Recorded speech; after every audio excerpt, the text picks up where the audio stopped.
Good evening, everyone. Welcome back to the Carter James Ranch.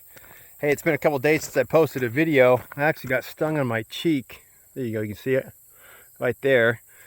Got stung by a wasp on my cheek a couple days ago, and my face just blew up like a baseball. My neck got all swollen, so it was pretty crazy. So we were kind of dealing with that for the last couple days. But hey, wanted to do a quick sheep video. Sheep, I'm learning, are great small space and small acreage ruminant animals. So I'm heading out here to feed Coda for the evening, and I wanted to show you how we've been moving these guys and what some of the results are. So this is one of my favorite parts of the day when I come out here. He's always over here waiting for me. Hey, Coda. He's probably gonna act a little strange since my camera's out. Hey. Good boy. So we just actually moved the sheep into this new paddock. They were over there, and then we moved them over into this paddock. Hey, good boy. So this is just mowed down with my mower, and this is what they're munching on.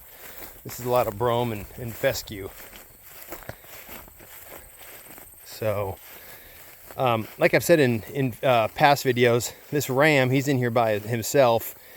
He's not able to eat through all the grass here in a day. But he's turned out to be a good little ram. Lets me pet him, smells.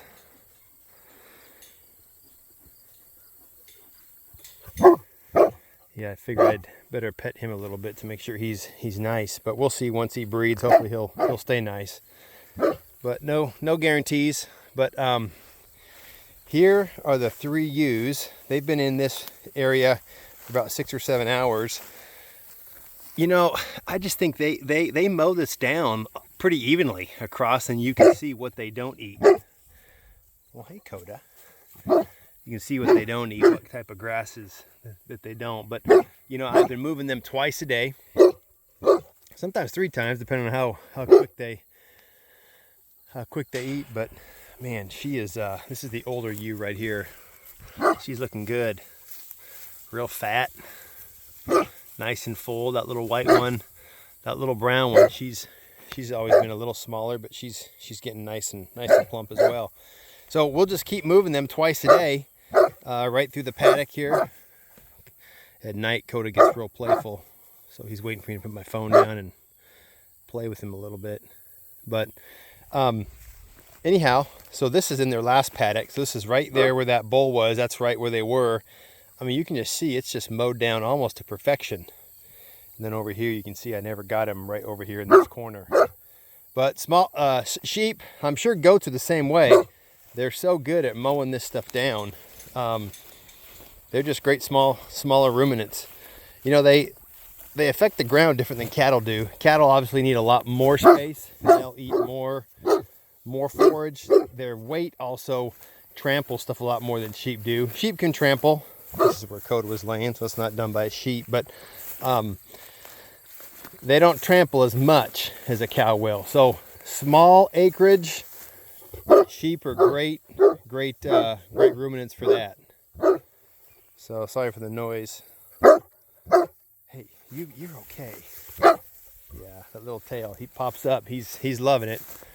But hey, I also want to talk to you about something that getting into livestock, dealing with ruminant animals. I've had to learn a lot more about grasses.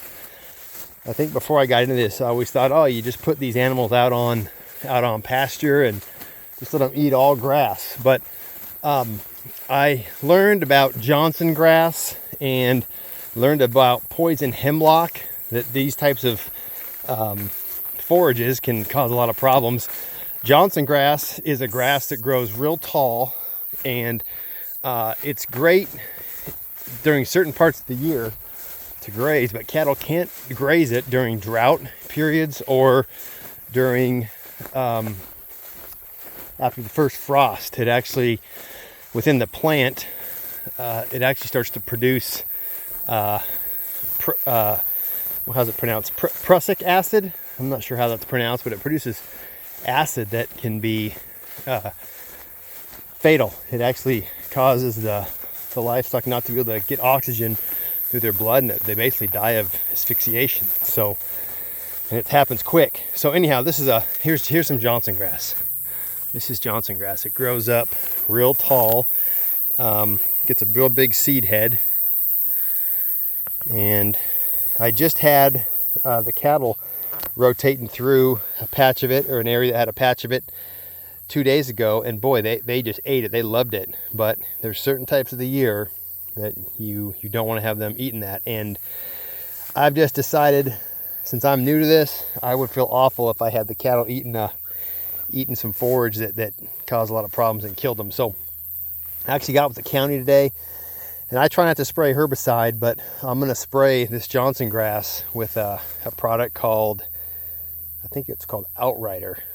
Outrider? I think that's what it is. Boy, it was expensive. For a 20-ounce bottle, the county paid $90, and I still had to pay like $370. It was outrageous. But I want to get this stuff. There's patches kind of throughout this field where I'm running the sheep through. There's a big patch of it kind of right over there that I actually mowed down. They say they want you to either graze it or mow it and then spray it when it's 2 feet tall. But part of my problem is my neighbor's property right over there.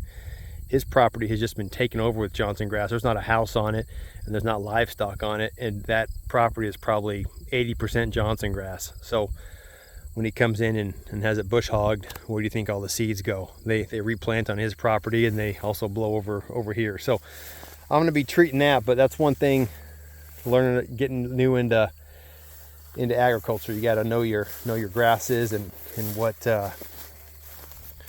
great for your livestock and what's not. So that is that. That's the update for the night. But if you're thinking about, you got a small area, small land, ruminant animals, so far these sheep are great. I'm sure goats would be the same.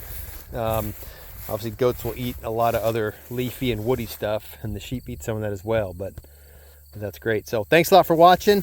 Appreciate it. God bless you guys.